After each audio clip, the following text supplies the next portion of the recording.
savez-vous sur le système scolaire chinois? Est-il très différent du nôtre? Pas de panique. Après cette vidéo, vous saurez tout ce qu'il y a à savoir sur l'école en Chine. Bonjour, bienvenue sur la chaîne des petits mandarins.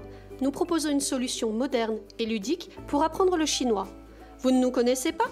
Trouvez notre site dans la description. Si vous êtes nouveau sur la chaîne, abonnez-vous. L'un des enjeux majeurs de la Révolution de 1949 fut de rendre l'éducation accessible à tous dans un pays comptant 90% d'illettrés. Un enjeu de taille et un défi colossal pour le pays le plus peuplé du monde. En seulement quelques dizaines d'années, la Chine a atteint les 3% d'illettrés sur l'ensemble de son territoire.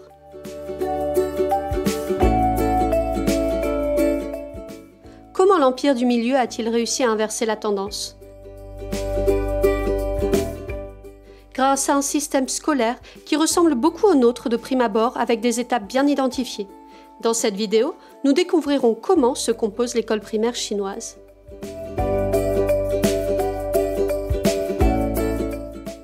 Le jardin d'enfants Youeruan accueille les enfants dès 2 ans. Contrairement à la maternelle française, ce n'est pas une vraie école avec un programme scolaire.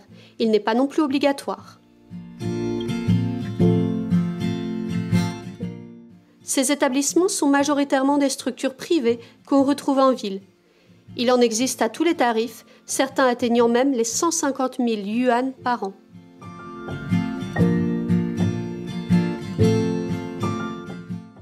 Les structures étant en concurrence, elles regorgent d'inventivité pour proposer les meilleures prestations. Cours de danse, de piano, de golf, de natation, de baseball.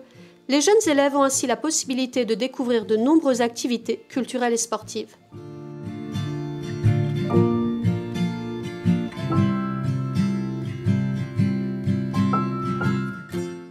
Mais surtout, elles mettent en avant leur aspect international en proposant des cursus bilingues avec des professeurs étrangers.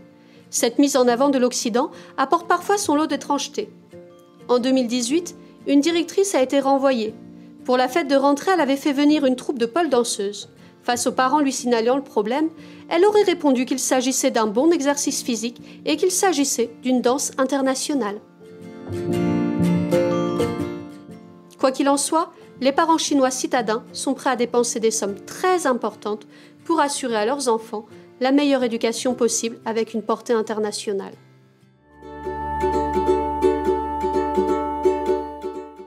L'école élémentaire, Xiaoxue, débute à 7 ans. Dès lors, l'instruction est obligatoire durant les 9 années suivantes.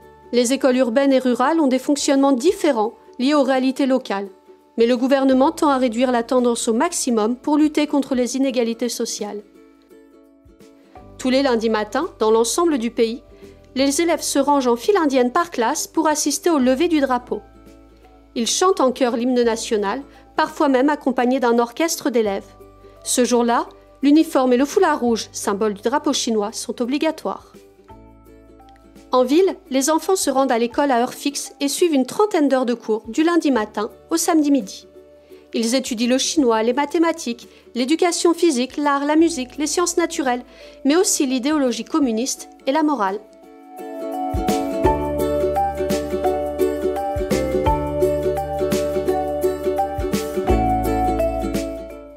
À la campagne, les horaires et le volume d'heures de cours varient en fonction de la situation agricole.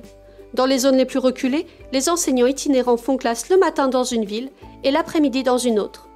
Comme ces enfants se destinent à des métiers manuels, l'enseignement est centré sur le chinois, les mathématiques et la morale.